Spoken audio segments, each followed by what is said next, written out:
Pas ditën e së hënës u mbajt në teatrin Aleksandër Mojsiu në Durrës forumi publik i ofertave politike nga partitë dhe koalicionet zgjedhore në zgjedhjet e 11 majit. Ky forum i hapur solli përballë qytetarëve, kandidatët për deputet të Durrësit, të cilët prezantuan prioritetet e programeve të tyre elektorale dhe u përgjigjën pyetjeve konkrete të qytetarëve, mbi çështje kyçe si zhvillimi ekonomik, mbrojtja e mjedisit, barazia gjinore, përfaqësimi i të rinjve, transparenca dhe lufta kundër korrupsionit e të tjerë. Binte në sy mos pjesëmarrje në forum e asnjë kandidati nga dy forcat e mëdha politike, PS dhe koalicioni Aleanca për Shqipërinë Madhështore.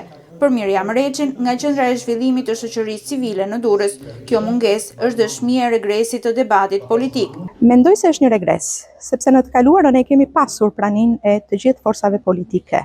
Për shkak të dinamikës politike në Shqipëri, duket se këto forume janë cënuar deri diku. Kjo është arsyeja që na vjen keq që këto parti të mëdha nuk përfaqësohen.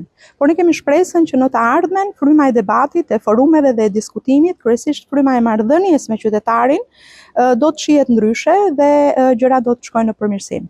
Sot për sot në këto kushte jemi, jo vetëm në Durrës, po edhe në forume të tjera, në 8 forumet në të cilat Rrjeti Pop operon, duket se ka pasur mungesa nga partitë të saktuara në raport me përballjet me qytetarët. Rrjeti Pop organizon forume të tilla në 8 qarqe të vendit, duke i dhënë qytetarëve mundësinë të informohen dhe të përfshihen në mënyrë aktive në procesin zgjedhor. Një qytet e Durrës, kam studiuar urbanistikë në Milano, jam kthyer në